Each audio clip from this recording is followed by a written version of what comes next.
சீரராஜ் செல்வம் போல் சேர்க்கவே என் ஆசான் வீரராகவர்க்கு புகழ். அகலகிலேன் இறையும் என்று அலர்மேல் மங்கை உரை மார்பா, நிகரில் புகழாய் உலகமூன்றுடையாய் என்னை ஆழ்வானே, நிகரில் அமரர் மணிக்கணங்கள் விரும்பும் திருவேங்கடத்தானே, புகழொன்றில்லா அடியேன் உன் அடிக்கீழ் அமர்ந்து புகுந்தேனே. அஸ்மத் குருப்யோ நமக, அஸ்மத் பரமகுருப்யோ நமக, அஸ்மத் சர்வகுருப்யோ நமக. ஸ்ரீமதே ராமானுஜாய நமக. ஆழ்வார் எம்பெருமானார் ஜீயர் திருவடிகளே சரணம். சுவாமி விவேகானந்தருடைய 150வது ஜெயந்தியை முன்னிட்டு 108 திவ்யதேச பெருமாள் அலங்கார தரிசனம் என்ற இந்த கோலாகலமான வைபவத்தை ஏற்பாடு செய்து வழங்கும் நெய்வேலி டவுன்ஷிப் ஸ்ரீ ராமகிருஷ்ணா சேவா சங்கம் மற்றும் பண்ருட்டி ஸ்ரீ கல்யாண ஸ்ரீனிவாச பெருமாள் ட்ரஸ்ட் ஆகிய இந்த 2 நிறுவன அமைப்பாளர்களே, இங்கு எளியனை கௌரவிக்கும் பொருட்டு இன்று மதியமே புறப்பட இருந்த காஞ்சிபுரம் ஸ்ரீ ராமகிருஷ்ண மடத்தின் தலைவர் சுவாமிகளே, புதுச்சேரியிலிருந்து என்னை அழைத்து வந்து இந்த அரிய வாய்ப்பை நல்கிய நிகழ்ச்சி அமைப்பாளர் நண்பர் திரு கென்னடி அவர்களே, இந்த சங்கத்தின் உறுப்பினர்களே, இங்கு அமர்ந்துள்ள பெரியோர்களே, உங்கள் அனைவரையும் வணங்குவதில் பெருமைப்படுகிறேன். எனக்கு கொடுக்கப்பட்டது 1 மணி நேரம். திரு கென்னடி அவர்கள் வந்து சொல்லிட்டு போனார், 6:40 ஆகுது, 7:40க்கு முடிச்சிருங்கோன்னு. அது எனக்கு ஏற்பட்ட பழக்கம். 7:39க்கே நான் கீழே இறங்கிடுவேன். ஸோ மக்களுக்கு அந்த அச்சம் வேண்டாம். எனக்கு இன்று கொடுக்கப்பட்ட தலைப்பு அன்றாட வாழ்வில் ஆழ்வார்கள். 108 திவ்யதேச பெருமாள் அலங்கார தரிசன கோலாகல வைபவமும் மார்கழி மாதம் அருகாமையும் கூடி வருவதாலே ஆழ்வார்களை பற்றி பேசுவது உச்சிதமாக இருக்கும் என்று இந்த தலைப்பு கொடுக்கப்பட்டது போலும். ஆழ்வார்கள் 12. அது வந்து இப்போது காலம் போக போக ஸ்ரீ வைஷ்ணவ வித்வான்கள் மட்டுமே படிக்கக்கூடிய ஒரு வேத நூல்ங்கிற மாதிரி அருகி கொண்டு வருகிறது.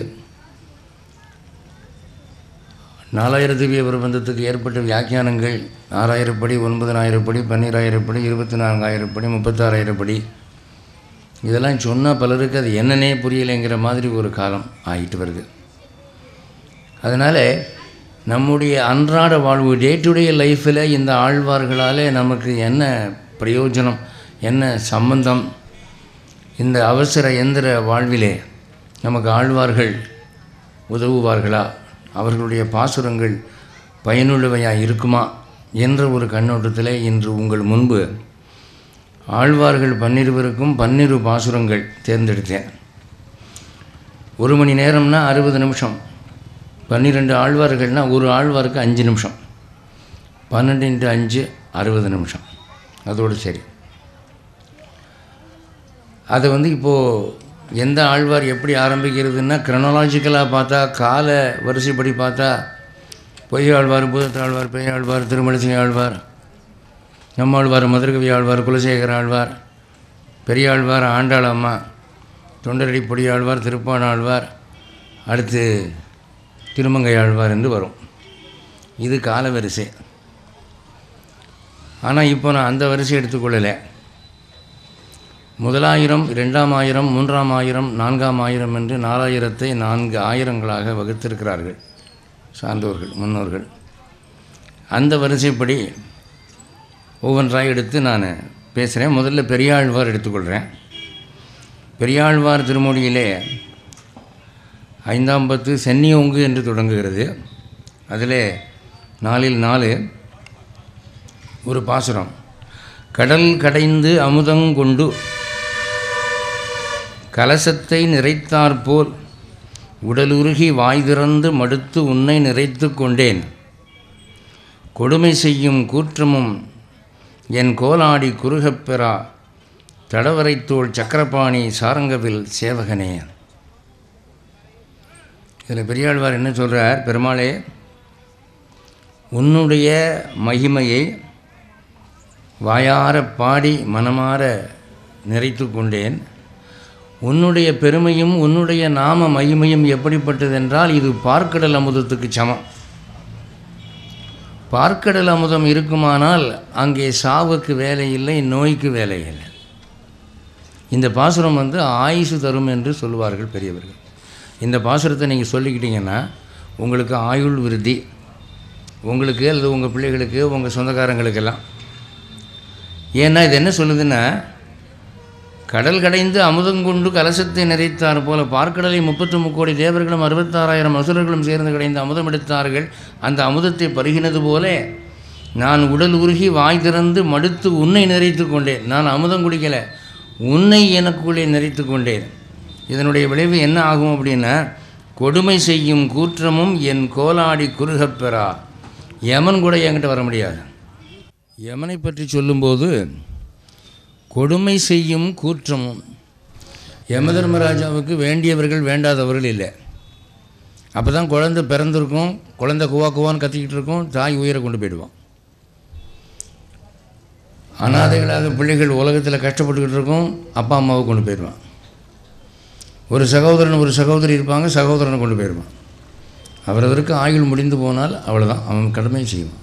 கொடுமை செய்யும் கூற்றமும் என் கோலாடி குறுகப்பெறா. நான் இப்பொழுது உம்முடைய தாசனாகி விட்டபடியினாலே நான் என்னுடைய செங்கோல் செலுத்தி நான் மகிழ்வுடன் வாழ்கிறேன். என்னுடைய ஆட்சி செல்லக்கூடிய இடத்திலே அவன் நுழைய முடியாது. யமனுக்கு இங்கே வேலை இல்லை, நமனுக்கு இங்கே எது கவை.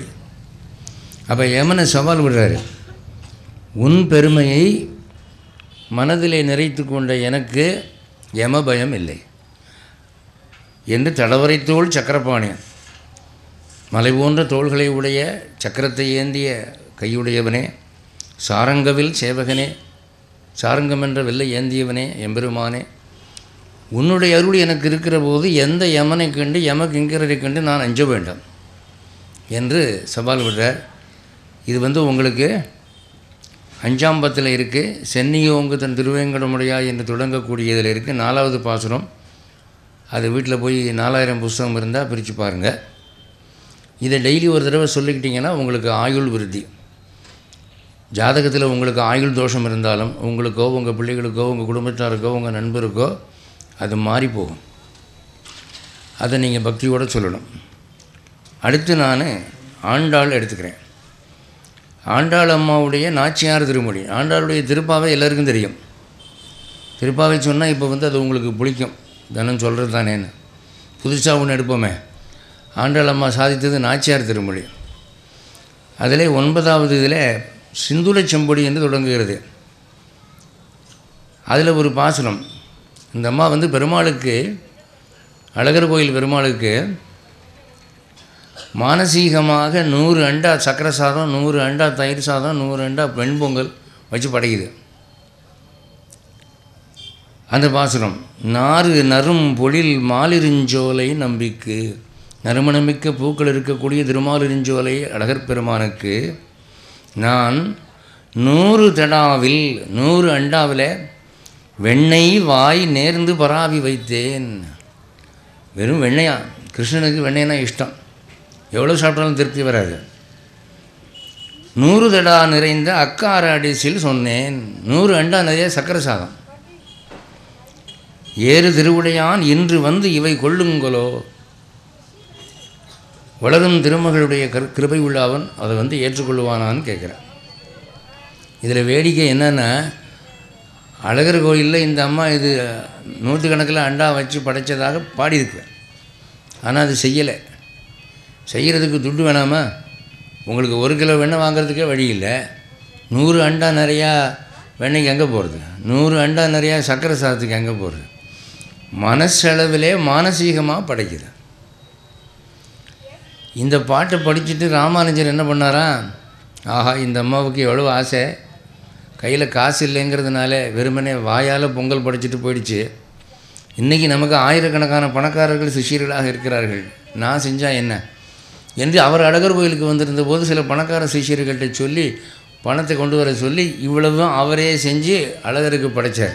படைச்சிட்டு இது நான் படைக்கலை, ஆண்டாள் சார்பில் நான் செய்கிறேன். ஆண்டாள் அன்றைக்கி சொல்லளவில் சொன்னால் இன்றைக்கி நான் செயலளவில் செய்கிறேன், ஏற்றுக்கணும் அப்படின்னு கேட்டுட்டு பக்கத்தில் ஆண்டாள் சன்னதியை பார்த்து, அம்மா ஆண்டாள் அம்மா நீ அன்றைக்கி சொன்னதை நான் இன்றைக்கி செஞ்சுட்டேன், உனக்கு திருப்தியா அப்படின்னு கேட்டேன். அப்போ ஆண்டாள் சன்னதியிலிருந்து ஆண்டாள் இந்த உடம்போடை தோன்றி வெளியே வந்து ராமானுஜரை பார்த்து, ஒரு அண்ணன் தான் தங்கைக்கு சீர் செய்வான், தாங்கள் செய்தீர்கள், எனவே நீங்கள் எனக்கு பின் பிறந்தவராயிருந்தாலும் நீங்கள் எனக்கு அண்ணன், நான் உங்களுக்கு தங்கச்சி என்று அண்ணா என்று அழைத்தார். அன்றிலிருந்து ராமானுஜருக்கு கோயில் அண்ணா அப்படின்னு ஒரு பேர் உண்டு.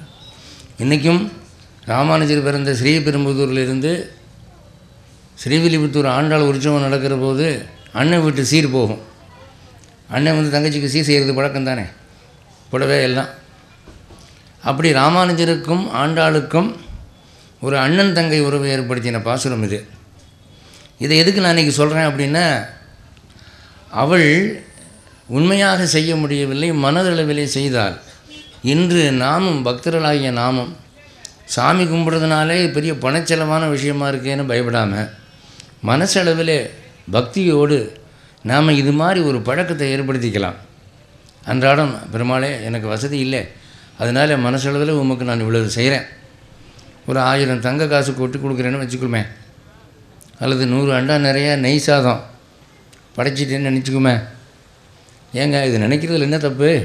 செய்ய சொன்னால் தானே இப்போ கஷ்டம், மனசளவில் நினச்சிக்க வேண்டியதானே. அப்படி நினச்சா கூட பகவான் அதை ஏற்பான், ஏற்றுக்கொண்டிருக்கிறான்ங்கிறதுக்கு சரித்திர ஆதாரம் இதுதான். இன்றைக்கும் நீங்கள் வந்து அழகர் கோவிலில் போனீங்கன்னா, மதுரை அழகர் கோவில் போனீங்கன்னா, அந்த கோவில் கோபுரத்தில் இந்த அண்டாக்களெல்லாம் கட்டி தொங்க விட்ருக்காங்க. முன்ன ஒழுங்காக செஞ்சுக்கிட்டு இருந்தாங்க, இப்போ நிறுத்திட்டாங்க. அதெல்லாம் இப்போ கோயிலில் வெறும் அண்டாவாக தொங்கிட்டு இருக்கு. இது ஒரு பாசுரம். இதெல்லாம் ஒவ்வொரு பாசுரமும் எடுத்து 1 மணி நேரம் சொல்லணும், சொன்னாலும் பத்தாது. ஆனால் இப்போ எனக்கு கொடுக்கப்பட்ட நேரம் ரொம்ப லிமிட்டடு. அதனால் அடுத்த ஆழ்வாருக்கு போகிறேன். குலசேகர ஆழ்வார். இது பெருமாள் திருமொழி. பெருமாள் திருமொழியில் ஆரம்பத்தில் தருதுயரம் தடாயேன்னு தொடங்கும். அது அதில் 4வது பாசுரம், வாளால் அறுத்து சுடினும் மருத்துவன்பால் மாளாத காதல் நோயாளன் போல் மாயத்தால் மீளா துயர்தெறினும் வித்துவக்கோட்டம்மா நீ ஆளா உனது அருடைய பார்ப்பன் அடியேனே. இதில் என்ன சொல்கிறாருன்னா, பெருமாளே நீ வந்து எனக்கு கஷ்டத்து மேலே கஷ்டத்தை கொடுக்குற, நான் இஷ்டத்து மேலே இஷ்டமாக உனக்கு கைங்கரியம் பண்ணிட்டுருக்கேன், ஆனால் அடைஞ்ச பலன் என்னடானா துன்பம் தான். இன்றைக்கி பல பேர் வந்து பூஜை அறையில் போய் என்ன வேண்டிக்கிறாங்க அப்படின்னா, சாமி உனக்கு சனிக்கிழமை விளக்கேற்றி நான் கண்ட பலனெல்லாம் கண்ணீரும் கம்பளையும் தான், உனக்கு செலவு பண்ண காசை யாருக்காவது செலவு பண்ணியிருந்தால் வேறு பிரயோஜனமாக ஏற்பட்டிருக்கும், நீ என்னத்தை பண்ணின என்று அழுத்து கொள்கிறார்கள். அப்போது குலசேகர ஆழ்வாரே சொல்கிறாரு, பெருமாளே நீ எனக்கு ரொம்ப கஷ்டங்கள் கொடுக்குற, ஆனால் நான் உன்னை பற்றி எப்படி நினைக்கிறேன் அப்படின்னா, ஒரு டாக்டர் வந்து ஒரு கட்டியை அறுத்து மருந்து போடுறார். அந்த காலத்துலலாம் மயக்க மருந்து கிடையாது. ஒரு ஆப்ரேஷன் அப்படின்னா வைத்தியர் 4 அடியாளோடு வருவார். எதுக்குன்னா 4 அடியாள் பிடிச்சி அமைக்கி பிடிக்கிறதுக்கு, அவ்வளோதான். வாயில் துணியை வச்சு கட்டிடுவாங்க, கரக்கன்னு அறுத்து எடுத்து மருந்து போட்டுவார். அந்த நேரத்தில் இவனுக்கு வாயில் கண்டபடி வரும். அவர் வைத்தியர் வீட்டை விட்டு வெளியே போகிற வரைக்கும் அந்த அடியாளை அமைக்கி பிடிச்சிப்பாங்க, ஏன்னா விரட்டிட்டு போய் அடிப்பாங்க.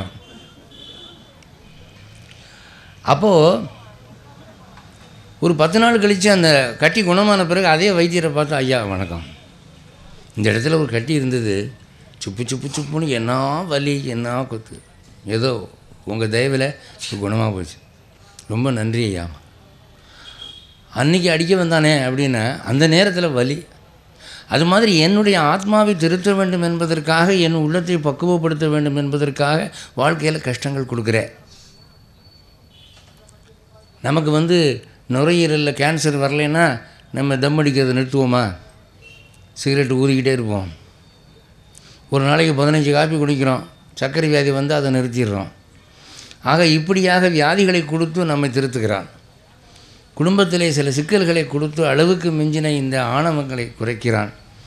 கடன், பணத்தை தொல்லை இதெல்லாம் வரும்போது மனிதன் அடக்கத்தை கற்றுக்கொள்கிறான், பணிவை கற்றுக்கொள்கிறான். ஜல்லிக்கட்டு கால் அது பாட்டுக்கு இஷ்டத்துக்கு அலையும், கழுத்தில் தடி கட்டி விட்டால் அதால் ஓட முடியாது. அது மாதிரி நம்மை திருத்தணுங்கிறதுக்காக தான் பகவான் வந்து துன்பங்கள் தருகிறான். அதனால் ஒரு மருத்துவனை போல நினைக்க வேணும் அப்படின்னு. என்னுடைய நெருங்கிய உறவினர் ஒருத்தர், அவர் வந்து ஆஸ்பத்திரியில் படுத்திருக்கிற போது ஆப்ரேஷன் பண்ணி முடித்து அந்த சுவிட்சஸை எடுக்கிற போது வலிக்குது. அப்போ அவர் வலி பொறுக்காமல் அந்த டாக்டர் சின்ன பையன், இவருக்கு வயசு 70, நாய் பையன் வஞ்சி விட்டார். டேய் முள்ள மாதிரி போய் நாய் உருப்பிட மாட்டடா பண்ணி அப்படின்னு கத்தி விட்டார். சரி வயசில் பெரியவர்னா அவரும் பேசாமல் பொறுத்துக்கிட்டு பேசாமல் போயிட்டார். அப்புறம் என்னாச்சுன்னா அந்த பையனுக்கு, அந்த டாக்டர் பையனுக்கு கல்யாணம். இவருக்கு பத்திரிக்கை, கல்யாணத்துக்கு இவர் போகிறார். பெரிய ப்ரெசன்டேஷன் தூக்கிட்டு போகிறார். கையை பிடிச்சி குலுக்கி, தம்பி நீ நல்லா இருக்கணும் அப்படின்னாரு. அப்போ அந்த டாக்டர் சொன்னாராம், நீங்கள் வஞ்சதெல்லாம் ஞாபகம் இருக்குது. அப்போ அவர் என்ன சொல்கிறாரு, அப்பா பொறுத்துக்கப்பா வயசானவன் தானே அப்படின்னு. நீங்கள் மட்டுமா வைக்கிறீங்க? இந்த தொழிலுக்கு வந்துட்டால் எல்லோரும் தான் எங்களை வைக்கிறாங்க. இதெல்லாம் நாங்கள் பொருட்படுத்திக்கிட்டு இருந்தால் தொழில் பார்க்க முடியுமா அப்படின்னார். அதை தான் இங்கே குலசேகர் ஆழ்வார் சொல்கிறார், வாளால் அறுத்து சுடினும். நெருப்பு வச்சு சில இதை மஞ்சக்காமலைக்கெல்லாம் மருந்து அந்த காலத்தில் என்னடா அப்படின்னு சுட்டி கைன்னு சொல்லுவாங்க. ஒரு மூலிகையை வச்சு ஒரு இரும்பை பழுக்க காய்ச்சி அதில் ஏற்றுவாங்க. அது மூலிகை சாறு ரத்தத்தில் ஏறினவுடனே அந்த மஞ்சக்காமலை சரியாக போய்டும்.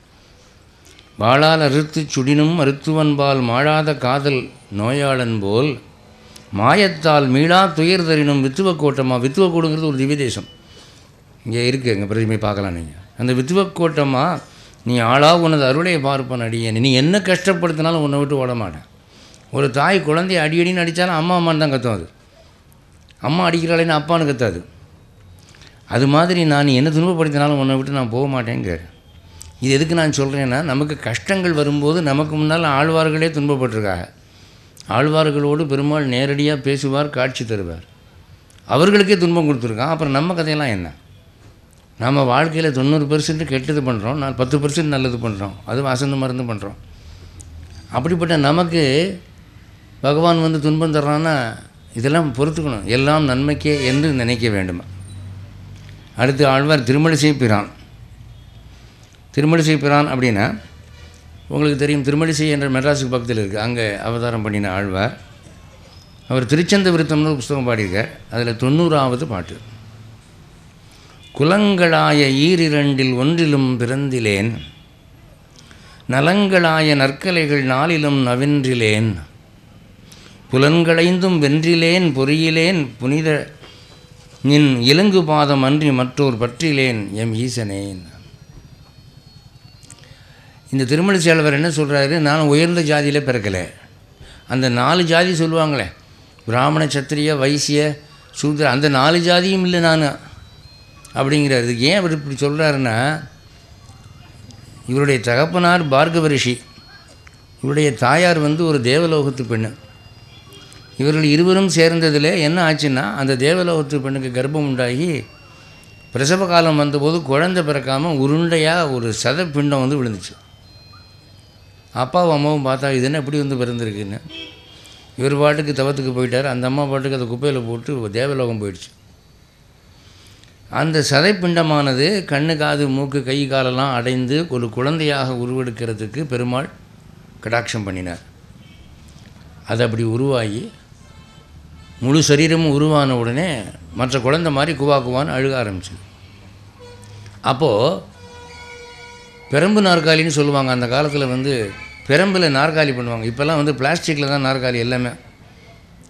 அந்த காலத்தில் பெரம்புன்னு ஒரு தாவரம், அதில் நாற்காலி பண்ணுவாங்க. அந்த பெரம்பு என்ற தாவரத்தை அறுத்து நாற்காலிகள் செய்யக்கூடிய ஒரு தொழிலாளி, அவன் பேர் திருவாளன். அவன் அந்த பக்கம் பெரம்பு இருக்கவன் தான். இந்த குழந்தை அழுகிற சத்தத்தை கேட்டு நமக்கு குழந்தை இல்லையேன்னு சொல்லி அதை எடுத்துகிட்டு போய் வளர்த்தான். அப்போ பெரம்பு இருக்கிற திருவாளனுடைய பையன்னு பேராகி போச்சு. அதனால் அவருக்கு ஜாதி கட்டவன்னு சமுதாயத்தில் ஒரு இழுக்கு. அவர் நிறமும் கொஞ்சம் கருப்பாக இருப்பார் போல் இருக்குது. அவர் போனால் வேதம் படிக்கிறவங்களாம் வேதம் படிக்கிறத நிறுத்திடுவாங்க, இவன் காதில் வேதம் விழுகப்படாதுன்னு. அப்படி ஒரு தடவை என்ன ஆயிடுச்சு, இவர் போன உடனே வேதம் படிக்கிறவங்க நிறுத்திட்டாங்க. இவர் பார்த்தார், நமக்கு இதுக்கிட்ட ஆகும்னு ரூட்டை மாற்றி எந்த பக்கமாக போனார். அவர் போன உடனே ஆரம்பிங்க மறுபடியும் வேதம் படிக்கிறவங்கெல்லாம் ஆரம்பிங்கன்னா ஒருத்தருக்கும் விட்டு அடங்காவும் இல்லை, மறந்து போயிடுச்சு. அது பகவானுடைய செயல். அவர் ங்கிறாரு எல்லாம் திருப்பி ங்கிறாங்க, ஓடலை. இவர் பார்த்தாரு, ப்ராப்ளம் இதுதான் தெரிஞ்சுக்கிட்டார். உடனே அவர் என்ன பண்ணார், கீழே கிடந்து ஒரு நெல் எடுத்து அந்த நெல்லை இப்படி ரெண்டாக பிச்சு போட்டார். அது என்னென்னா, அவங்க வேதம் படிக்கிற இடத்துல எந்த இடத்துல விட்டாங்கன்னா, நெல்லுக்குள்ளே உமியினுள் ஒளிந்திருக்கும் அரிசி போலே எங்கும் நிறைந்திருக்கிறான் இறைவன் அப்படிங்கிற அர்த்தமுள்ள ஒரு ஸ்லோகம் சொல்லிக்கிட்டு இருந்தாங்க. அதை அவர் எடுத்து போட்டோன்னே அவங்களுக்கு ஞாபகம் வந்துருச்சு. உடனே சொல்ல ஆரம்பித்தாங்க. அப்போ சிலர் பார்த்தாங்களாம், இவன் யார், ஒரு ஜாதி கட்டவன், இவனுக்கு எப்படி இதெல்லாம் தெரியும் என்று சிலர் பேர் அவர்கள் காலில் போய் விழுந்தாங்களாம். சிலருக்கு அது பிடிக்கல, இவனும் ஒருத்தன் காலில் போய் விழுகிறீங்களேன்னும் போது அப்போ அவர் சொன்னாராம், நீ பெருமாளே எனக்குள்ளே இருக்கிறாய் என்பதை நீ காட்ட வேணும்ன போது அவர் மார்பிலே பார்க்கடலில் பள்ளி கொண்ட எம்பெருமானாக பெருமாள் காட்சி கொடுத்தார். அதனால் நீங்கள் திருமழிசைக்கு போனாலும் சரி, கும்பகோணத்தில் அவர் ஜீவசமாதியாக இருக்கார் சாரங்கபாணி கோயிலுக்கு பின்னாலே, அங்கே போனாலும் சரி, அவர் திருமேனியிலே விக்கிரகத்திலே மார்பிலே பெருமாள் பள்ளி கொண்ட காட்சியை பார்க்குறார். அதே மாதிரி இன்னொரு சிறுபுலியூர்னு நினைக்கிறேன், ஒரு ஊரில் இவர் கோயில்கள் விடமாட்டேன்டாங்க. அதனால் இவர் கோயிலுக்கு வெளியிலே கோயிலை சுற்றி வர்றார். உள்ளுக்குள்ளே உயர் ஜாதிக்காரங்களாம் சாமி கும்பிட்டுருக்குறாங்க. உள்ளே இருக்கிற பெருமாள் என்ன பண்ணிட்டார், இவருடைய மகிமையை உணர்த்தணுங்கிறதுக்காக இவர் கோயிலை ரவுண்ட் அடிக்கிற போது இவர் எந்த பக்கமெல்லாம் போகிறாரோ அந்த பக்கமெல்லாம் மூலவர் திரும்பினாராம். அப்படி இவர் கோயிலுக்கு பின்னால் வந்தால் மூலவர் அப்படியே அபோட்டன் ஆகிட்டார். அவர் இடது பக்கம் வந்தால் அவர் இடது பக்கம் திரும்புகிறார். அர்ச்சகருக்கு ஒன்றுமே புரியல, இந்த மூலவர் அசையவே மாட்டார், இது என்னது மூலவர் இப்படி திரும்புகிறாரு ரவுண்ட் அடிக்கிறாருன்னு பார்த்தா, அப்புறம் வெளியே வந்து பார்த்தா இவர் கோயிலை சுற்றிக்கிட்டு இருக்காரு. இவர் எங்கெல்லாம் சுற்றுறாரோ அங்கெல்லாம் பெருமாள் திரும்புகிறாருங்கிறத கண்டுபிடிச்சு அவரை கௌரவித்தார்கள் என்று வரலாறு வருது. அவர் சொல்கிறாரு, குலங்களாய ஈரிரண்டில் ஒன்றிலும் பிறந்திலேன், நான் உயர்ந்த ஜாதியில் பிறக்கலை, நலங்களாய நற்கலைகள் நாளிலும் நவென்றிலேன், ரிகேஜு சாமம் அதர்வனம் என்ற 4 வேதமும் எனக்கு தெரியாது, புலன்களைந்தும் வென்றிலேன், என் புலன்களை அடக்கி நான் பெரிய தவசி என்று சொல்லிக்கொள்கிற அளவுக்கு பெரிய ஆளும் இல்லை, பொறியிலேன், அந்த மனசிலே உன் சிந்தனையும் இல்லை, புனிதா நின் இலங்கு பாதமன்றி மற்றொரு பற்றிலேன் எம் ஈசனே, உன் திருவடிகளை தவிர எனக்கு வேறு கதி இல்லைன்றார். இந்த பாசுரத்தை நான் எதுக்கு எழுதிட்டு வந்தேன்னா, இப்போது நீங்கள் இருக்கிறவங்களில் படித்தவங்க இருக்கிறாங்க, படிக்காதவங்க இருக்கிறாங்க, பல வகையான ஜாதிகளில் பிறந்தவங்க இருக்கிறாங்க. ஆனால் ஜாதி பிறப்போ அல்லது கல்வி கற்கிறதோ கடவுள்கிட்ட போகிறதுக்கு தடையாகாது அப்படிங்கிறதே வேறு ஒன்று தெரியும். நீங்கள் என்ன ஜாதியில் பிறந்திருந்தாலும், என்ன படிப்பு படிச்சிருந்தாலும் படிக்கலைனாலும், மனசில் அன்பு இருந்தால் போதும், பக்தி இருந்தால் போதும் அப்படிங்கிறத இந்த ஆழ்வார் சொல்கிறார். இவ்வளவுக்கும் அவர் தவத்திலே சிறந்த மகானாய் விளங்கினார், அடக்கத்தில் அப்படி பேசுகிறார். அடுத்த ஆழ்வார் தொண்டரடி பொடி ஆழ்வார். தொண்டரடி பொடி ஆழ்வார் அப்படிங்கிறவர் யாருன்னா, இவர் ஸ்ரீரங்கத்தில் சதா திருமாலை கைங்கரியம் பண்ணிக்கிட்டு இருப்பார். நந்தவனம் வச்சு பூச்செடி வளர்த்து அந்த செடிகளிலிருந்து பூமாலை செய்து அதை ஸ்ரீரங்கம் ரங்கநாத பெருமாள்கிட்ட கொண்டு போய் அர்ப்பணம் பண்ணுவார். இதுதான் அவருடைய வேலை. அவர் அம்மா அப்பா வச்ச பேர் விப்ரநாராயணன். ஆனால் இடையில் அவருக்கு சில ஸ்திரீமுகமெல்லாம் ஏற்பட்டதுனாலே பெருமாள் பேரை வச்சுக்கிட்டு பிரயோஜனம் இல்லை, பெருமாளுடைய அடியவர்கள் பேரை நம்ம வச்சுக்கணும்னு சொல்லி தொண்டர் அடி பொடி, அதாவது பகவானுடைய தொண்டர்களுடைய பாத தூசி நானுன்னு வச்சுக்கிட்டார். தொண்டர் அடி பொடி அப்படின்னு பேர் வச்சுக்கிட்டார். வைஷ்ணவத்தில் இன்றைக்கி என்ன சம்பிரதாயம்னா, ஒரு வைஷ்ணவர் இன்னொரு வைஷ்ணவரை பார்க்குற போது நான் நீன்னு பேசக்கூடாது, பேசும்போது அடியேன்னு பேசணும், நீங்கன்னு சொல்லக்கூடாது, தேவரீர் அப்படிங்கணும்.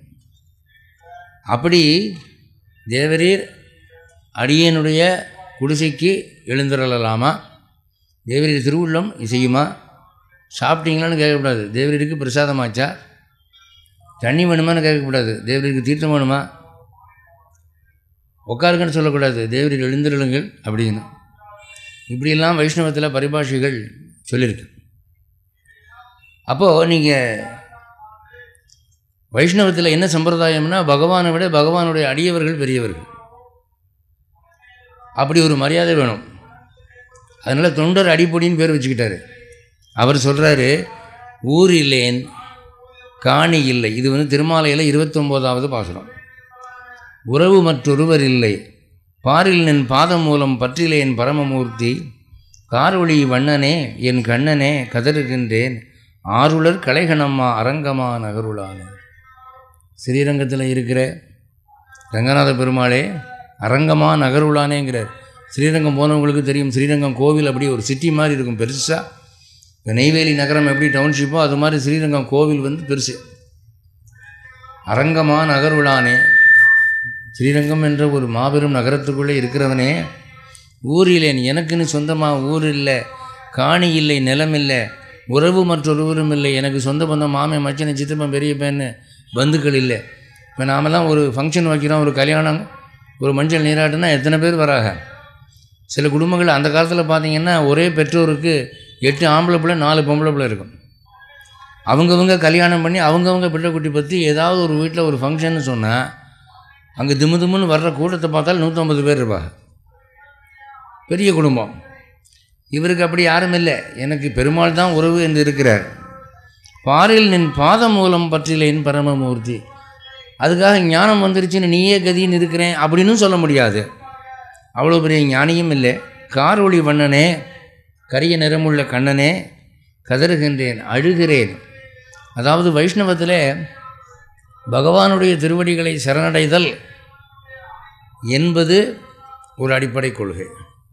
யோக மார்க்கத்திலே போகிறவர்கள் தவம் செய்கிறார்கள், மூக்கை அடைத்து கொண்டு பிராணாயாமம் செய்து தம்முடைய சுய முயற்சியிலே மேலே போகிறார்கள். ஆனால் கடவுளுடைய அருள் என்பது பெரியது. நீங்கள் அஷ்டாங்க யோகத்தில் பதஞ்சலி முனிவர் என்ன சொல்கிறார், ஈஸ்வர பிரணிதானா அப்படின்னு சொல்கிறார். ஈஸ்வர பிரணிதானா surrender yourself to God. உன் யோகம் வெற்றி அடைய வேண்டும் என்பது அவனுடைய அருள் வேணும், அப்போ தான் முடியும். அதனால் இறை அருளை நாடுதல் என்பது இங்கே முக்கியமாக சொல்லப்படுகிறது. அதனால் பகவானிடம் பிரபத்தி பண்ண வேண்டும், சரணாகதி பண்ண வேண்டும். இந்த விஷ்ணு சகஸ்ரநாமம் எனக்கு முன்னால் பாராயணம் பண்ணினாங்க. அதில் நாமத்தை சொல்லுவது என்ன, ஆர்த்தாகா விஷண்ணாகா ஒரு ஸ்லோகம். மனக்கவலைப்பட்டவர்கள், நோய்வாய்ப்பட்டவர்கள் எல்லோரும் பகவானுடைய நாமத்தை சொன்னால் எல்லாம் சரியாக போயிடும். பகவானுடைய நாம மகிமை இருக்கே அது பகவானோட பெருசு என்று அதுதான் படிக்கிறாங்க. அது என்ன, அவனிடம் சரணடைதல், அவன் கருணையை நம்புதல். அடுத்தது திருப்பாணாழ்வாருக்கு வரேன். அமலநாதி பிரான் என்று இவர் பாடினது மொத்தமே 10 பாசுரம் தான். அதில் 10வது பாசுரம்.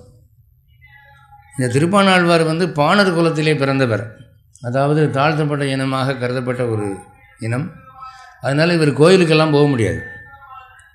அதனால் ஸ்ரீரங்கத்தில் வெளியில் இருந்து கோபுர தரிசனம் தான் பார்ப்பார். அப்படி இருந்தபோது இவர் ஒரு நாள் காவேரியினுடைய படித்துறையிலே படியிலே படுத்திருந்தாராம். அப்போ அங்கே ஸ்ரீரங்கம் கோவில் சன்னதியிலே எம்பெருமானுக்கு கைங்கரியம் பண்ணக்கூடிய லோகசாரங்கர் என்பவர் பிராமண இனத்தைச் சேர்ந்தவர், யோகி. அவர் பெருமாளுக்கு திருமஞ்சனத்துக்காக காவிரி தீர்த்தம் கொள்றதுக்கு வந்தார். படித்துறையில் இவர் படுத்துக்கிறது. அதனால் தாழ்ந்த ஜாதிகாரம் படுத்துருக்கானேன்னு கல்லை விட்டு எரிஞ்சார் அவர் மண்டையில். இவர் முழிச்சு பார்த்தார், ஐயோ யாரோ பிராமணர் வந்துட்டாருன்னு பயந்து நிறுத்தி ஓடிட்டார். இவர் குடத்திலே நீர் எடுத்து கொண்டு போனால் அங்கே பெருமாளுடைய நெற்றியிலே ரத்தம் வருதான் சன்னதியில். என்ன சாமின்னு கேட்டால், நான் அங்கே படுத்து கிடந்தேன் காவிரி அது படித்துறையில், என் மேலே கல்லை விட்டு எரிஞ்சேன் நீ அப்படின்றார். நான் உங்கள் மேலே எப்போ கல்லை விட்டு எரிஞ்சேன்னா, அவன் தான் நான் தான் அவன். நான் சாமி என்ன இப்படி சொல்கிறீங்க, என்ன அவன் பெரிய பக்தன், பாகவதன், மகான். நீ உன்னுடைய முதுகு மேலே அவனை தூக்கிக்கிட்டு இந்த கோவிலை 3 தடவை சுற்றி வந்தால் தான் இனிமேல் உள்ளே விட வேண்டும். உடனே அவர் திருப்பாணாழ்வாரை தன் முதுகு மேலே ஏற்றிக்கிட்டு 3 தடவை கோயிலை சுற்றி வந்தாராம். தெய்வங்களுக்கு கூட பறவைகள் தான், விலங்குகள் தான் வாகனமாக இருக்கும். பெருமாளுக்கு கருடன் வாகனம், சிவபெருமானுக்கு காளை வாகனம். ஆனால் இவருக்கு மனுஷனே வாகனம், ரிஷி வாகனம் ஆகிடும், முனி வாகனர்னு இவருக்கு பேர். அவர் இவர் தோளில் ஏறி வர்றார். இவர் தூக்க போகும்போது அவர் முடியாதுன்னு இவர் ஓடுறாரு, சாமி நீங்கள் என்ன தூக்கக்கூடாதுன்னு. அவர் விரட்டுறார். ஒரு வகையாக பிடிச்சி தூக்கிட்டு வரும்போது சன்னதிக்குள்ளே நுழைகிறார். முதன்னு வாழ்க்கையில் அவர் அப்போ தான் ரங்கநாத பெருமாளை பார்க்குறாரு. இத்தனை காலமாக பார்க்க முடியாத ஒரு பெருமாள் தரிசனம் அவருக்கு கிடைக்குது. அப்போ பார்த்த உடனே அவர் பெருமாளை வர்ணித்து ஒரு 10 பாட்டு பாடுறார். அதை பாடிட்டு கடைசியாக ஒரு பாட்டு பாடுறார் பாருங்கள். கொண்டல் வண்ணனை கோவலனாய் வெண்ணெய் உண்ட வாயன் என் உள்ளம் கவர்ந்தானை, அண்டர்கோன் அணியரங்கன் என் அமுதினையும் கண்ட கண்கள் மற்றொன்றனை காணாது. அவர் பெருமாளை பார்த்து என்ன சொல்கிறார்? இது வரைக்கும் எதையோ பார்த்துக்கிட்டு இருந்தேன், இன்றைக்கி தான் முதல் முறையாக உண்மை பார்க்குறேன். உண்மை பார்த்த பிறகு இந்த கண்ணினால் நான் வேறு ஒரு பொருளை பார்க்கக்கூடாது, எனக்கு அது பிடிக்கல அப்படின்னாலாம். சரி அப்படின்னா வா என் கூட வைகுண்டத்துக்கு வான்னு சொல்லி அப்படியே வைகுண்டத்துக்கு கூப்பிட்டு போயிட்டார். அங்கேயே மறைஞ்சிட்டாருன்னு சொல்லுவாங்க. இப்போ இந்த பாட்டை எதுக்கு எழுதிட்டு வந்தேன் அப்படின்னா, நீங்கள்லாம் இந்த 108 திவ்யதேச விக்கிரகத்தை பார்த்துட்டு உங்கள் கதையை முடிச்சுக்கோங்க அப்படிங்கன்னு சொல்ல வரல நான். நீங்கள் அப்படி பயந்துடாதீங்க. இன்னும் சில பேர் திருப்பானாழ்வாரை கும்பிட்டா அவன் கதை முடிஞ்சு போகும்போல் இருக்கு அப்படின்னு கூட நினைப்பாங்க. அது இல்லை, அது அவருடைய மனப்பான்மை. இதிலிருந்து நாம் தெரிந்து கொள்ளக்கூடிய விஷயம் என்ன அப்படின்னா, பகவான் கண்களை எதற்காக படைத்தான்? கண்களை அவன் நல்ல விஷயத்தை பார்ப்பதற்காக படைத்தான். கண்களை படைத்தான் கடவுளை காண. நாம் என்ன பண்ணுறோம்?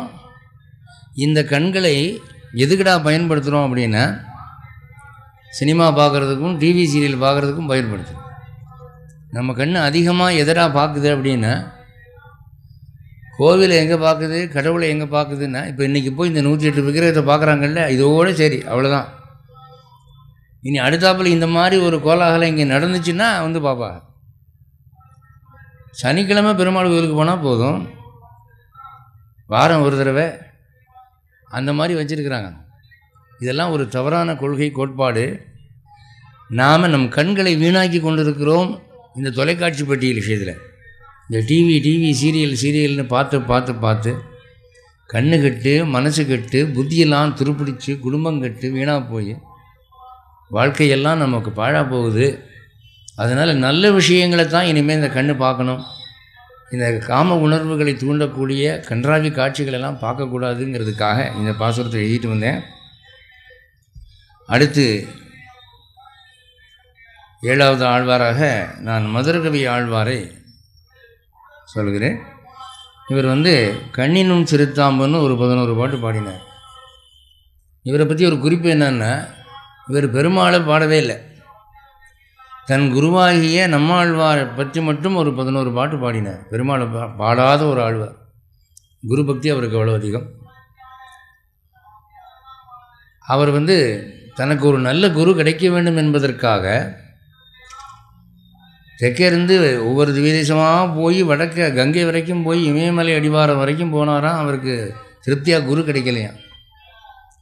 அப்போ கடவுளை நோக்கி அழுத போது அவருக்கு வானத்தில் தெற்கு நோக்கி ஒரு ஜோதி தெரிந்தது.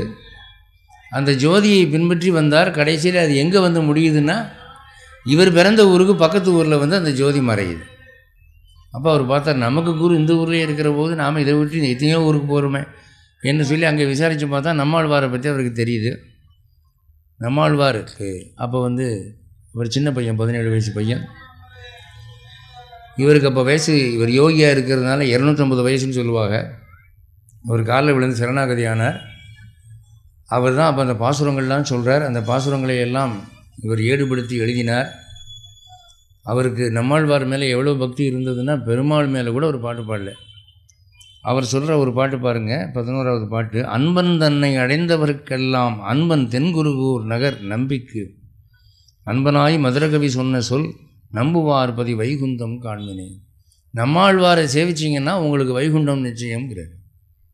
இதை நான் எதுக்கு எழுதிட்டு வந்தேன் அப்படின்னா, நம்மாழ்வார் 12 ஆழ்வார்களில் தலை ஆழ்வார் என்று பெயர் பெற்றவர். அவர் தான் ஆழ்வார்களிலேயே ஹெட்டான். இந்த 12 ஆழ்வார்களையும் ஒரு சரீரமாக பாவித்தால் தலை யாருன்னா நம்ம ஆழ்வார், மற்ற ஆழ்வார்கள் தான் கை, கால், உடம்பு, நெஞ்சு. அப்படி காரணம் என்ன அப்படின்னா 4 வேதங்களை அப்படியே தமிழ் படுத்தினார். திருவாய்மொழி தான் சாம வேதம். அந்த மாதிரி அவ்வளவு அச்சா வேத அர்த்தத்தை பாசுரப்படுத்தினது வேறு யாரும் இல்லை, இவர் தான். இவர் பிறந்த நாளிலிருந்தே தாய்ப்பால் கூட குடிக்காமல் இருந்தார். 1 வருஷம் தாய்ப்பால் கூட குடிக்காமல் இருந்தார். ஆச்சரியமாக இருக்குது. ஆனால் குழந்தையினுடைய வளர்ச்சி பாதிக்கப்படலை. அது என்னென்னு கேட்டபோது அவர் பிறந்த ஊர் வந்து ஆழ்வார்த்து நகரிக்கு பக்கத்தில் ஒரு 1 கிலோமீட்டர் தள்ளி ஒரு கிராமம். நீங்கள் ஆழ்வார்த்து நகரிக்கு கொண்டு வாங்கன்னு பெருமாள் உத்தரவிட்டாராம். வந்தவொடனே அங்கே ஒரு புளிய மரம், அந்த புளிய மரத்தில் போய் உட்காந்துக்கிட்டார். அப்போது 17 வயசு ஆனாலும் கூட சாப்பிடல, யாரோடையும் பேசவும் இல்லை. அப்பேற்பட்ட மகான். அந்த புளியமரம் இப்பவும் இருக்குது. நம்மாழ்வார் காலம் வந்து 5000 வருஷத்துக்கு முற்பட்ட காலம். அவர் உட்காந்துருந்த புளியமரம் இன்னும் உயிரோடு இருக்குது. அந்த மரம் காய்க்கிறது இல்லைன்னு சொல்லுவாங்க. அந்த மரத்துக்கு தனியாக வந்து உங்களுக்கு 4 பக்கம் சுவர் கட்டி கதவு போட்டு அந்த புளிய மரத்துக்கு தரிசனமெல்லாம் உண்டு. அந்த நம்மாழ்வாரை வந்து 4 வேதங்களை தமிழ் படுத்தி கொடுக்கலைன்னா, இப்போ 4 வேதங்களை உயர் ஜாதிக்காரங்க தான் படிக்கலான்னு அந்த காலத்தில் சொன்னான். இந்த நம்மாழ்வாருடைய வேதத்தை எல்லோரும் படிக்கலாம், அதில் ஜாதி பிரிவினை கிடையாது என்று அவர் சொன்னார். நம்மாழ்வார்னு ஒரு ஆழ்வார் இல்லைன்னா நமக்கெல்லாம் மோட்சம் ஏது என்று சொல்லி நம்மாழ்வாரை புகழ்ந்து, நம்மாழ்வார் திருவடிகளே சரணம். நீங்கள் பெருமாள் கோயிலுக்கு போங்க. பெருமாள் கோயிலுக்கு போனீங்கன்னா சன்னதியில் பெருமாளை சேவிக்கிற போது உங்கள் தலையில் ஒன்று வைக்கிறாங்கள்ல, ஒரு கிரீடம் மாதிரி. அது என்னன்னாவது யாருக்காவது தெரியுமா? என்னமோ எல்லோரும் போனால் வைக்கிறாங்க டங்குன்னு, அவ்வளோதான் நமக்கும் வைக்கிறாங்க, சரியாக போச்சுன்னு வரும். அதுக்கு பேர் சடாரின்னு சொல்கிறது. நம்மாழ்வார் தான் பெருமாளுடைய பாதங்களாகி அந்த வடிவில் இருக்கிறதாக வைஷ்ணவ கோட்பாடு. அவருக்கு சடகோபன்னு பேர். சடகோபன் ஏன் பேர் வந்ததுன்னா, ஒவ்வொரு மனிதனும் தன் தாயின் வயிற்றை இருக்கிற வரைக்கும் பூர்வ ஜென்ம நினைவெல்லாம் இருக்குமா. அந்த யோனித்துவாரத்தின் வழியாக இந்த பூமிக்குள்ளே வந்து பிறக்கிற போது அந்த பூர்வ ஜென்ம ஞாபகமெல்லாம் மறந்து போகுமா. அப்படி மறக்கும்படி பண்ணுறது சடவாயுன்னு ஒரு வாயு. அந்த சடவாயுவை இவர் ஜெயித்தவர். இவர் மட்டும் பிறந்த பிறகும் பூர்வ ஜென்ம நினைவு உள்ளவராய் இருந்தார். அதனால் சடகோபன் சடாரின்னு பேர். அதனால் பெருமாள் கோயிலுக்கு போனீங்கன்னா சடாரி சாதிங்கன்னு சொல்லி கேட்குறது பழக்கம். இன்றைக்கும் பெருமாளுடைய திருவடிகளாக அவர் இருக்கிறார். அதனால் நம்மாழ்வார் திருவடிகளே சரணம் என்று இருங்கள் என்று நம்மாழ்வார் பெருமையை சொன்னார். அடுத்தபடியாக திருமங்கை ஆழ்வார். இந்த திருமங்கை ஆழ்வார் பெரிய திருமொழி என்ற ஒரு பெரிய சாத்திரம் சாதித்திருக்கிறார். இதில் 1 6 3 வானிலா முருகல் என்று தொடங்கும். இந்த திருமங்கை ஆழ்வாரை பற்றி ஒரு சிறப்பு என்னென்னா, மற்ற ஆழ்வார்கள்ட்ட நம்ம ரொம்ப மரியாதையாக பயபக்தியாக போகணும். ஏன்னா அவங்கெல்லாம் வந்து அவ்வளவு புனிதமானவர்கள், தூய்மையானவர்கள். ஒரு திருமங்கை ஆழ்வார் இருக்காரே, அவர் நீங்கள் அண்ணன்னு கூப்பிடலாம், தம்பின்னு கூப்பிடலாம், மாமான்னு கூப்பிடலாம், மச்சான்னு கூப்பிடலாம். ஏன்னா நம்ம பண்ண எல்லா அயோக்கியத்தனமும் அவரும் பண்ணார். திருமங்கை ஆழ்வார் ஆழ்வார் ஆகிறதுக்கு முன்னாலே அவருக்கு எல்லா கெட்டப்பழக்கமும் இருந்தது. அவரை பெருமாள் தடுத்து ஆட்கொண்டார். கொலை செய்யலையா, திருடலையா, கொள்ளையடிக்கலையா, என்ன பண்ணலை. அவர் பாவங்கள் என்று சொல்லப்பட்ட எல்லாத்தையும் லிஸ்ட்டு போட்டால் அவ்வளவையும் நான் ஒன்று விடாமல் பண்ணியிருக்கேன் அப்படின்னு அவர் சொல்கிறார். அப்போ நம்ம போல் இருந்து ஒரு ஆழ்வாராக வந்தவர். 12 ஆழ்வார்களுடைய வரலாறு நீங்கள் ஒரு புஸ்தகமாக எழுதி கொடுக்கணும்னு சொல்லி ஆந்திரா திருத்தண்டி நாராயணஜீர் சுவாமிகள் அடியனுக்கு உத்தரவு போட்டார். அப்போ நான் முதல் ஆழ்வாராக இவர் வாழ்க்கை வரலாறு ஒரு கதை மாதிரி எழுதி கொள்ளையடித்த கோமான்னு எழுதி காமிச்சேன். படிச்சுட்டு ரொம்ப அற்புதமாக இருக்குது, இதே மாதிரி எழுதுங்க, இதுவே முதல் ஆழ்வாராக இருக்கட்டும். ஏன்னா உயர்ந்தவனாக இருக்கிறவன் ஆழ்வாராகிறது பெருசு இல்லை, சராசரி மனிதனை விட கீழ் நிலைமையில் இருக்கிறவன் ஆழ்வாராகிறது தான் பெருசு. திருமங்கை ஆழ்வார் நம்ம எல்லாருக்கும் ஒரு முன்னுதாரணம் அப்படின்னு சொல்லி பாராட்டினார். அவர் ஒரு பாட்டு பாடுறார் பாருங்கள், நான் எப்படி வாழ்ந்தேன்னு சொல்கிறார். சூதினை பெருக்கி, சூதுவாது சூதாட்டம் எல்லாம் உண்டு. களவினை துணிந்து, திருட்டு. அவர் திருடுறது எப்படிங்கிறத நீங்கள் அவர்கிட்ட கற்றுக்கணும். அவர் 4 அசிஸ்டண்ட் வச்சுருந்தாராம். அந்த அசிஸ்டண்ட்டுக்கெல்லாம் எப்படின்னா, ஒரு ஆளுக்கு தாழ் ஊதுவான்னு பேர். அது ஏதோ ஒரு சாமியை கும்பிட்டு ஒரு சித்தி பண்ணி வச்சுருந்தார். அவர் ஒரு பூட்டை ஊதுனார்னா அது நவுத்தால் பூட்டாக இருந்தாலும் சரி, நம்பர் பூட்டாக இருந்தாலும் சரி, விட்டு திறந்துக்கும் கப்புன்னு. தாழ் ஓதுவான்னு பேர். அவர் ஒரு அசிஸ்டண்ட் வச்சுருந்தார். இன்னொருத்தர் வச்சுருந்தார், அவன் நீர்மேல் நடப்பான். போலீஸில் மாட்டிக்கிட்டான்னு வச்சுக்குவேன், கிட்டு கிட்டு கிட்டு கிட்டுன்னு தண்ணி மேலே ஓடி போயிடுவார். இவன் போலீஸுக்காரன் ஷூ சாக்ஸை கழிட்டு உட்காந்துருப்பான். அதுக்குள்ளே இவர் அந்த கரை போய் சேர்ந்து போயிடும். அப்படி ஒரு ஆள் அசிஸ்டண்ட்டு. அதேபோல் ஆடல்மான்னு ஒரு குதிரை வச்சுருந்தார். அந்த குதிரையில் ஏறுனா அது இப்போ இன்றைக்கி இருக்கிற ஜப்பான் ட்ரெயின் மாதிரி ஃபாஸ்ட்டாக போகும். அதில் அவர் ஏறினார்னா அவர் யாருமே பிடிக்க முடியாதான், அப்படி வேலை பண்ணுவார். ஒரு தடவை ஸ்ரீரங்கம் கோவில் மதில் சுவர்லாம் அவர் தான் கட்டினார். அதுக்கு பணம் பத்தலை.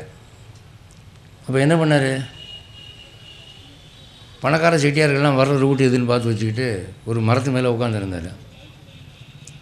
பார்த்தா ஒரு கல்யாண பார்ட்டி வந்துச்சு. மாப்பிள்ளை பொண்ணெல்லாம் ஏகப்பட்ட நகை போட்டிருக்கு. சரி, வலுத்த பார்ட்டியாக தெரியுதுரா அப்படின்னு. அது கரெக்டாக அந்த மரத்துக்கிட்ட வந்து துமுக்குடின்னு குதிச்சார். குதிச்சு எல்லோரையும் அடித்து அவ்வளோ நகையும் பிடுங்கினார்.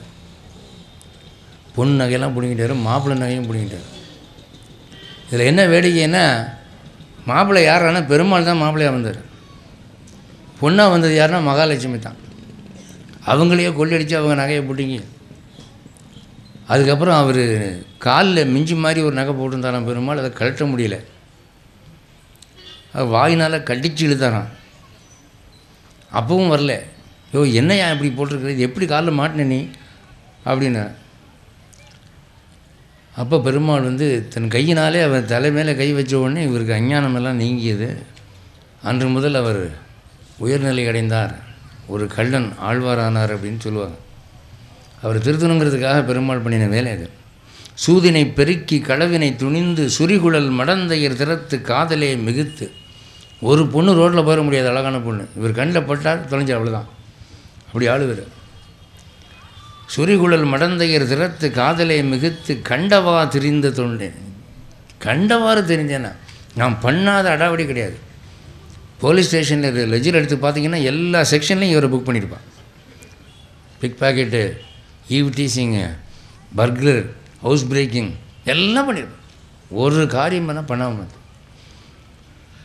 கண்டவா தெரிந்த தொண்டனேன் நமன் தமர் செய்யும் வேதனைக்கு ஒடுங்கி நடுங்கினேன். அப்புறம் எப்படியா திருந்தினேன், எதுக்குயா சாமி கும்பிட்டேன் அப்படின்னா, ஒரு நாள் ஒரு புஸ்தகத்தை புரட்டினேங்க. அந்த புத்தகத்தில் என்ன போட்டுருந்துச்சுன்னா, இந்த மாதிரி பாவமெல்லாம் பண்ணோம்னா செத்த பிறகு நரகத்தில் போட்டு வாட்டுவாகன்னு போட்டிருக்கேன். இன்னமும் ரம்பத்தை வச்சு அறுப்பானா, தீயில் வச்சு பொசுக்குவானா, எண்ணெயில் போட்டு வறுப்பானா. எப்பா சாமி நமக்கு இது தாங்காதுன்னு. அப்போ இவர் உதைக்கு பயப்படுறாள். இந்த உதையெல்லாம் நம்மளால் வாங்க முடியாது. அதனால் நமன் தமர் செய்யும் வேதனைக்கு ஒடுங்கி யமனுடைய கிங்கரர்கள் செய்யக்கூடிய கொடுமைகளை கண்டு பயந்து நடுங்கினேன். வேலை வெண்திரை அலமரக் கடைந்த நாதனே உன் திருவடி அடைந்தேன். பார்க்கடல் கடைந்த பெருமாளே உன் காலில் விழுந்தேன்.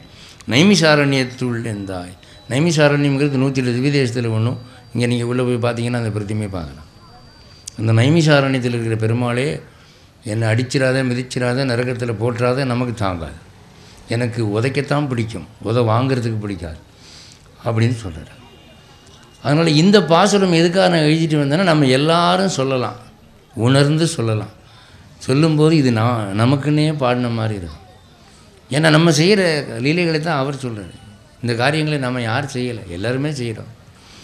அதனால் இது திருமங்கை ஆழ்வார் பாசுரம். அடுத்தது 9வது ஆழ்வார் நம்மாழ்வார்.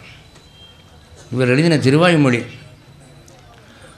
இதில் 10வது பத்தில் 7வது பாசுரம் திருமோகூர் மேலே பாடியிருக்கார். அவர் சொல்கிறார், மற்றிலம் அரண் வான் பெரும் பால் தனி முதலா சுற்றும் நீர் படைத்து அதன் வழி தொல்முனி முதலா முற்றும் தேவரோடு உலகு செய்வான். திருமோகூர் சுற்றி நாம் வலம் செய்ய நம் துயர்கிடும் கடிது. இவர் சொல்கிறார், என்ன பெரிய கஷ்டம் வந்தாலும் சரி, பெருமாளுடைய சன்னதியை ஒரு ரவுண்டு வாங்க, ஒரு பிரதட்சணம் வந்தீங்கன்னா உங்கள் கஷ்டமெல்லாம் தீர்ந்து போகுங்க. இப்போ சாதாரணமாக கோவிலுக்கு போனால் என்ன சொல்கிறாங்க, 2 வீலரில் அப்படியே போய் அந்த கோவில் வாசலில் நேராக ரோட்டில் வண்டியை நிறுத்திட்டு அதை கியரில் வச்சுக்கிட்டே அங்கேருந்து இப்படி இப்படி இப்படி இப்படி பண்ணிட்டு அவ்வளோதான், சரியாக போயிடும். சாமி தெரியுதா பார்த்தோமா இல்லையா அது ஒன்றும் கிடையாது. இப்படி தான் நம்ம சாமி கும்பிட்டுருக்கலாம். அதுக்கு தான் சொல்கிறாரு, சாமி கும்பிட்றதுன்னா கேலண்டரை பார்த்து கும்பிட்றது இல்லையா, ரோட்டில் இருந்து வண்டியை கியரில் வச்சுட்டு கும்பிட்றது இல்லையா, உள்ளே போய் ஒரு சுத்தாவது சுற்றுங்கன்றார். சாமியை பிரதட்சணை வாங்க, அப்போ உங்கள் துன்பமெல்லாம் போகணும். இதுக்கு ஒரு உண்மை உதாரணம் என்ன அப்படின்னா, ராமானுஜர் காலம். ராமானுஜரும் அவருடைய சிஷ்யர்களும் ஸ்ரீரங்கம் கோவிலில் இருக்கிறாங்க. அப்போ திடீரென்று ஒரு செய்தி வருது. என்ன அப்படின்னா, இந்த கோயிலை இடிக்கிறதுக்கு வேற்று மதத்தினர் வந்து விட்டார்கள், காவிரி கரையினுடைய அக்கறையில் இருக்கிறார்கள், இப்போது இக்கரைக்கு வந்துட்டாங்கன்னா அந்த கோயிலை இடித்து கொள்ளடிக்க போகிறாருங்க அப்படின்னு ஒரு செய்தி வந்தது. அப்போ ராமானுஜர் பார்த்தாரு, என்ன செய்கிறது இப்போ அப்படின்னா, எல்லோரும் ராமானுஜரை பார்த்து, சாமி நீங்களே எங்களை பார்த்து என்ன செய்கிறதுன்னு கேட்டால், நாங்களாம் உங்களை தான் நம்பியிருக்கிறோம். அப்போ ராமானுஜர் என்ன சொன்னார், இந்த பாசுரத்தை சொல்லி, சுற்றி நாம் வலம் செய்ய நம் துயர் கெடும் கடிதே. பெருமாளை ஒரு சுற்றுனா எல்லா துன்பமும் போகும் நம்மாழ்வார் பாடியிருக்கார். அதனால் உங்களில் யாராவது ஒருத்தர் போய் இந்த ரங்கநாத பெருமாளை ஒரு சுற்றி வாங்கன்னு. அப்போ குரத்தாழ்வார் பெரிய நம்பிகள் போன்றவர் போய் ரங்கநாத பெருமாளை ஒரு சுற்றி வந்தாங்களாம். ஒரு ரவுண்டு தான் அப்படி சுற்றி வந்து ராமானுஜர்கிட்ட வந்தவொடனே அடுத்த நியூஸ் வருது, காவிரிக்கு அக்கறைக்கு வந்தவனுங்க ஆற்ற கிடக்க மாட்டான், திரும்பி போயிட்டானுங்க, வேறு கோயில் இடிக்கலான்னு போயிட்டானுங்க அப்படின்னு. மனசு மாறி போச்சு. அதனால் இந்த பாசனம் எதுக்கு எழுதிட்டு வந்தேன்னா, உங்களுக்கெல்லாம் கஷ்டம் இருக்குது, எல்லாருக்கும் கஷ்டம் இருக்குது, எனக்கும் கஷ்டம் இருக்குது, உங்களுக்கு இருக்குது. நான்லாம் கஷ்டத்தெல்லாம் தாண்டி வந்துடல, நானும் மனுஷன் தானே, எல்லோரும் மனுஷங்க தான். உங்களுக்கு பிரச்சனை வரும்போது இந்த பாசுரத்தை சொல்லி பெருமாள் சன்னதியை ஒரு சுற்றுங்க, எல்லாம் சரியாக. கோவிலுக்கு போனால் ஒரு தரமாவது சுற்றுறதுன்னு ஒரு பழக்கம் வச்சுக்கோங்க, அது நல்ல பழக்கம். சில பேர் இப்போ புதுசாக ஒரு பிரதட்சணை கண்டுபிடிச்சிருக்கா, என்னென்னா சன்னதிக்கு நேராக நின்றுக்கிட்டு அப்படியே ரவுண்ட் அடிப்பாங்க, கிருன்னு ஏதோ மோட்டர் கீழே போட்டு சுற்றுறா மாதிரி, அவ்வளோதான், சரியாக போச்சு. எதுலேயுமே இவங்க சுருக்கு வழியில் போகிறவங்க. பள்ளிக்கூடத்தில் படிக்கும்போதே கோனார் நோட்ஸ் வாங்கி தானே பாஸ் பண்ணாங்க. அப்போ இவங்களுக்கு எப்படி ஒழுங்காக வந்து தோணும். அதனால் அதெல்லாம் வேணாங்க, கொஞ்சம் கோவிலை சுற்றி பழகுங்க. இவர் பெரிய ஆச்சாரியர்கள் ஆழ்வார்கள் ஒரு ரவுண்டு அடித்தாங்கன்னா நம்மலாம் என்ன கேட்டால் ஒரு 100 ரவுண்டு அடிக்கலாம். காலில் வலு இருக்குது, செய்யலாம்ல. ஒரு 21 சுற்று, ஒரு 10 சுற்று, ஒரு 11 சுற்று, 9 சுற்று, ஒரு 3 சுற்று, அப்படி சுற்றி பழகுங்க. அதை விட்டு சும்மா ஊரை சுற்றுறாங்க, ஊர் சுற்றின்னு பேர் வாங்குறாங்க. அடுத்து 10 பொய்கை ஆழ்வார். பொய்கை ஆழ்வார் யார் அப்படின்னா, முதல் ஆழ்வார்கள் 3. பொய்கை ஆழ்வார், பூதத்தாழ்வார், பேயாழ்வார். இந்த 3 ஆழ்வார்களும் அயோனிஜர்கள் என்று அழைக்கப்படுகிறார்கள். அயோனிஜர்கள்னால் தாய் வயிற்றிலே பிறக்காதவர்கள். ஒருத்தர் பொய்கையிலே கிடந்தார், ஒருத்தர் பூ பந்தலில் கிடந்தார், இப்படி பார்க்குறோம். தாய் வயிற்றில் பிறக்காமல் பகவானுடைய கிருபையினாலே நேரடியாக வந்து அவதாரம் பண்ணினவர்கள் பொய்கை ஆழ்வார், பூதத்தாழ்வார், பேயாழ்வார்.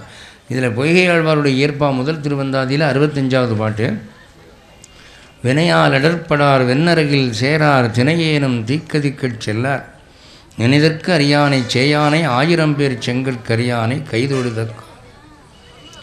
பகவானுக்கு 1000 பேர் உண்டு. சகசநாமம் படிக்கும்போது இப்போது பார்த்தாங்க 1000 பேர்கள். இந்த சகசநாமம் கொண்ட இந்த பகவானை கைதொழுதால் என்ன ஆகும்னா, வினையால் அடர்படார். உங்களுக்கு ஜாதகத்தில் என்ன தோஷம் இருந்தாலும் சரியாக போயிடும். வெண் நரகில் சேரார், இறந்த பிறகு நரகத்துக்கு போக மாட்டாங்க. தினையேனும் தீக்கதிக்கச் செல்லார், ஒரு எள்ளளவு கூட அவங்களுக்கு துர்கதி ஏற்படாது. நினைதற்கு அறியானை சேயானை 1000 பேர் செங்கற்கரியானை கைதொழுதக்கார். சும்மா கையெடுத்து கும்பிட்டா போதும். பகவானுக்கு வந்து நிறையா பணம் செலவு பண்ணி தங்க கவசம் வெள்ளி கவசம் சாத்தணும் அப்படியெல்லாம் ஒன்றும் இல்லை. மனசார நினச்சி வாயார துதித்தவன் பேர் சொல்லி ஒரு முறை பணிந்தால் போதும்.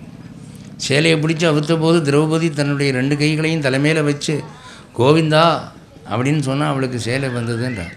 ஒரு முறை கைதொழுதால் தீராத தீவினைகளும் தீரம். அடுத்தபடியாக 11 பூதத்தாழ்வார். இவர் 2ஆம் திருவந்தாதி. அது என்ன பொய்கை ஆழ்வார் முதல் திருவந்தாதி, இவருக்கு 2ஆம் திருவந்தாதி போடுறீங்க அப்படின்னா, இந்த 3 ஆழ்வார்களும் ஒருவருக்கொருவர் பரிச்சயம் இல்லாதவர்கள். இந்த 3 பேரும் ஏன் இவங்களுக்கெல்லாம் பேய் பூதம்னு பேர் வந்ததுன்னு கேட்குறீங்களா? பேய் மாதிரி ராத்திரி பூரா அலைவாகலாம், பெருமாள் கோயில் தேடி ஊர் ஊராக அலைவாகலாம். அதனால் பேய் பிசாசுன்னு பேர் வந்து போச்சு இவளுக்கு, பேய் ஆழ்வார் அப்படின்னு. இப்போ வந்து சமயத்தில் மனைவி வந்து கணவன் மேலே உள்ள கோபத்தில் தன் குழந்தைய பார்த்து அந்த பிசாசை கூப்பிடு சாப்பிட்றதுக்கு அப்படிங்கும். யாரம்மா? எல்லாம் உங்கள் ஒப்பனை தான் அப்படின்னு. ஓஹோ, அப்பாவுக்கு பிசாசுன்னு ஒரு பேர் இருக்குது போல் இருக்குன்னு. அது மாதிரி கோபத்தில் நம்ம சொல்கிற மாதிரி இந்த ராத்திரி பூரா பேய் மாதிரி இவர்கள் பெருமாளை தேடி அலைந்ததுனாலே பேயாழ்வார்னே ஒரு பேராகி போச்சு. அப்போது இந்த 3 பேரும் வந்து சந்திக்கணும்னு பெருமாள் நினச்சார். என்னாச்சுன்னா, திருக்கோவிலூர் வரும்போது செம்ம மழை பிடிச்சிக்கிச்சு, இருட்டு வேறு, ராத்திரி நேரம். அப்போ முதலாழ்வார் வந்து அங்கே மிருகண்ட மகரிஷின்னு ஒருத்தர் இருந்தார், அவருடைய ஆசிரமம். அந்த ஆசிரமத்தினுடைய வெளி வெராண்டாவில் போய் மழைக்காக படுத்துக்கிட்டால் அடுத்த கொஞ்ச நேரத்தில் அடுத்த ஆழ்வார் வர்றார்.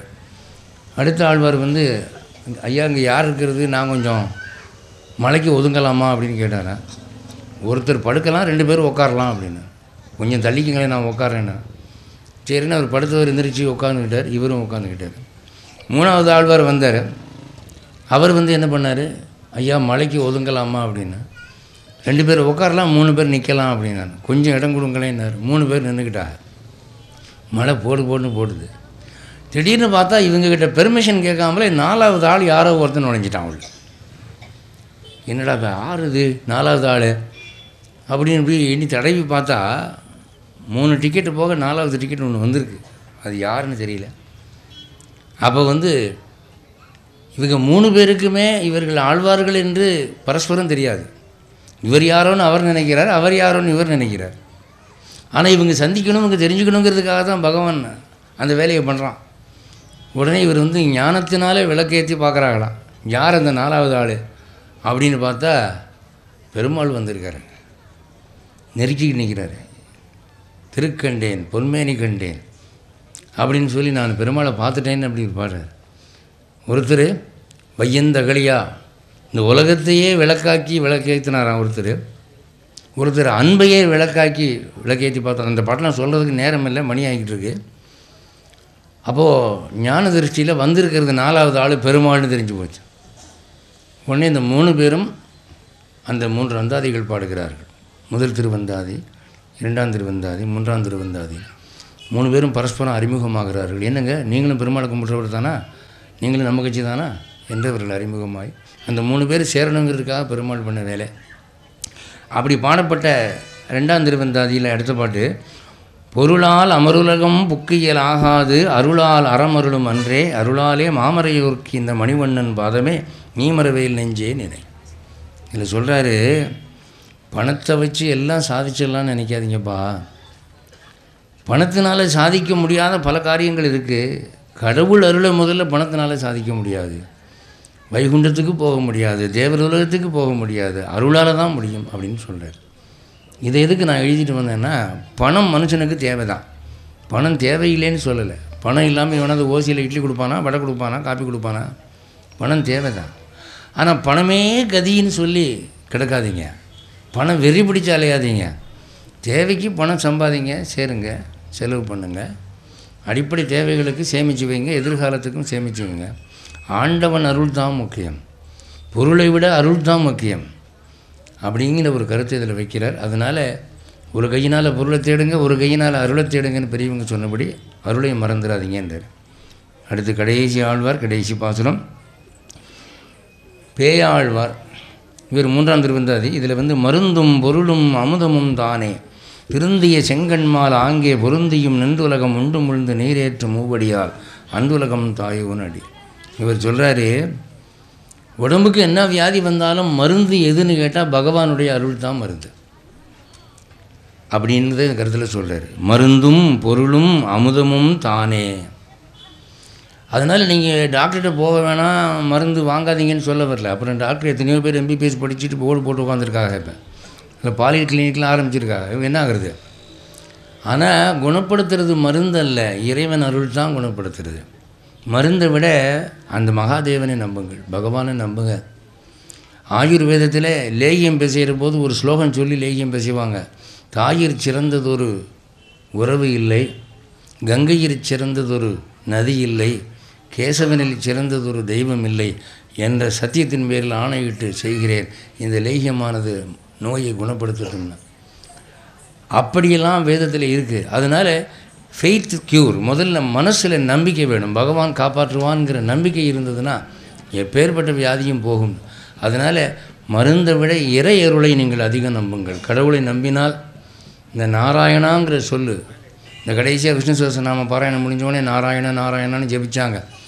ஏன்? ஒரு ஆழ்வார் பாடல், குலந்தரும் செல்வம் தந்திடும் அடியார் படுதுயர் ஆயினவெல்லாம் நிலந்தரம் செய்யும் நீள் விசும்பொருளும் அருளோடு பெருநிலம் அளிக்கும் வலந்தரும் மற்றும் தந்திடும் பெற்ற தாயினும் ஆயின செய்யும் நலந்தரும் சொல்லி நான் கண்டு கொண்டேன் நாராயணா எனும் நாமான்.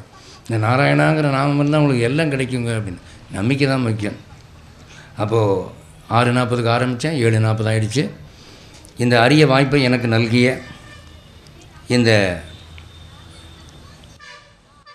நெய்வேலி டவுன்ஷிப் ஸ்ரீ ராமகிருஷ்ணா சேவா சங்கத்துக்கும் பண்ருட்டி ஸ்ரீ கல்யாண ஸ்ரீனிவாச பெருமாள் ட்ரஸ்ட்டுக்கும் என்னை அழைத்து வந்து பேச செய்த நண்பர் திரு கென்னடி அவர்களுக்கும், பொறுமையாக இருந்து செவிமடுத்த உங்களுக்கும், சுவாமிஜி அவர்கள், காஞ்சிபுரம் சுவாமிஜி பொறுமையாக கடைசி வரைக்கும் இருந்தார்,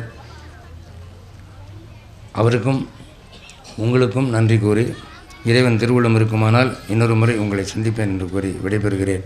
ஜெய் ஸ்ரீமன் நாராயண்.